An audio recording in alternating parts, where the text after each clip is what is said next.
Siamo nella fase di superamento della presenza dei malati ancora positivi in ospedale e questo forse era il segnale che ci aspettiamo. Io dico sempre, il virus non si esprime, non parla, non lo vediamo, noi vediamo i malati, vediamo i ricoverati, vediamo i pazienti in rianimazione.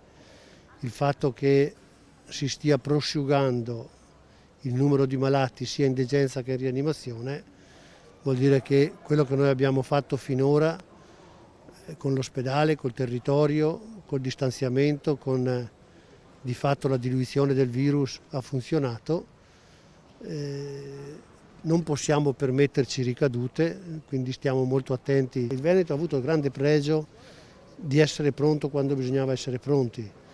Noi le riunioni sul coronavirus in Regione Veneto le abbiamo fatte a gennaio e quindi credo eravamo un po' più preparati, un po' più pronti di qualche altra regione. Il censimento delle rianimazioni l'avevamo fatto a gennaio, i reparti li abbiamo preparati a gennaio, a febbraio eravamo direi pronti. Questa tempestività ha fatto sì che mediamente noi ricoverassimo i pazienti un po' prima. Noi abbiamo avuto pochissimi casi che il paziente è andato direttamente in rianimazione. Se vi ricordate all'inizio, noi ricoveravamo qualche paziente anche che veniva nel pronto soccorso dell'epoca, che erano le tende, e quindi erano pazienti che non erano già molto compromessi dalla malattia.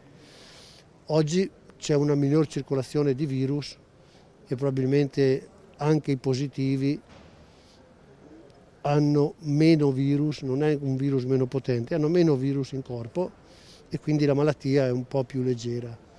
Questo testimonia l'efficacia di tutte le azioni che sono state adottate in ospedale, sul territorio, sul distanziamento, sulle cure.